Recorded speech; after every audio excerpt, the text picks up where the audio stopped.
আসসালামু আলাইকুম এভরিওয়ান, তোমরা কেমন আছো? আশা করি তোমরা সবাই ভালো আছো।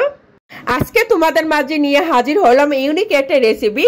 তোমরা যদি ইউনিক কিছু চাও তাহলে এই রেসিপিটা তোমরা ফলো করো। স্পাইসি, খুবই লোভনীয় এই পাকোড়াটা তোমরা যদি ফুল ভিডিওটা না দেখো তাহলে খুবই মিস করবে।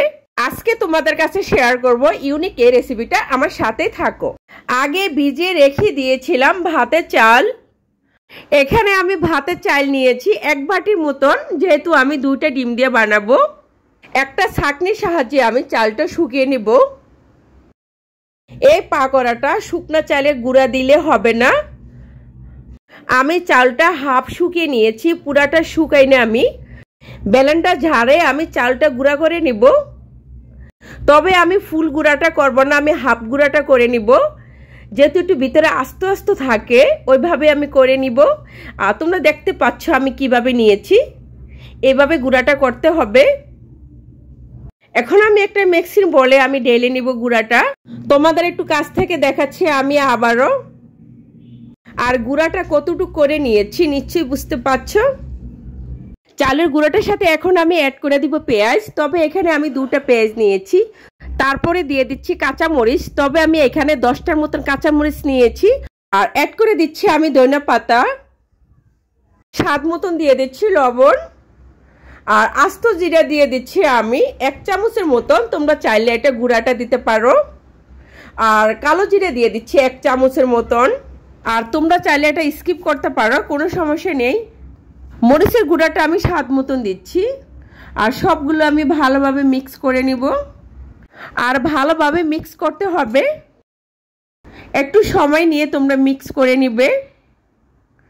দেখতে পাচ্ছ আমি কিভাবে নিয়েছি, ঠিক এইভাবে নিতে হবে।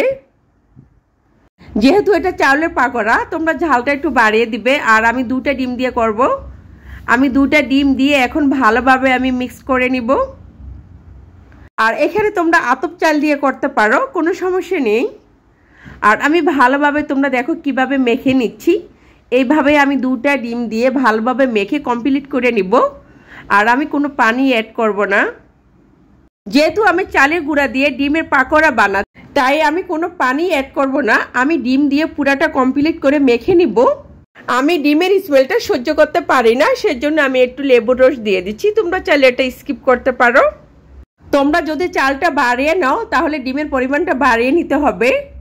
আর আমি একটু হাতে ঘি মেখে এখন আমি শেপ করে নিব পাকোড়ার। আর তোমাদের পছন্দ মতন তোমরা পাকোড়ার শেপটা বানিয়ে নিবে। তবে যেহেতু আমি ইউনিক একটা রেসিপি বানাচ্ছি সেজন্য আমি একটু গোল করে বানাবো। এই গোলের শেপটা আমার কাছে ভালো লাগছে, সেজন্য আমি বানাচ্ছি। সবগুলো আমি এইভাবে বানিয়েছি। আগে আমি পাইপিনে তেল দিয়ে আমি লো হিটে রেখে দিয়েছি। আমি হাত দিয়ে দেখবো কতটুকু গরম হয়েছে। আর তোমরা বেশি হাইটে গরম করে পাকোড়াটা দিতে যাবে না, না হলে পুড়ে যাবে। আর আমি এখন দিয়ে দিচ্ছি। তোমরা দেখতে পাচ্ছ আমার তেলটা কিন্তু বেশি হয় না। এইভাবে দিয়ে তোমরা চুলাটা লো হিটে রেখে দিবে।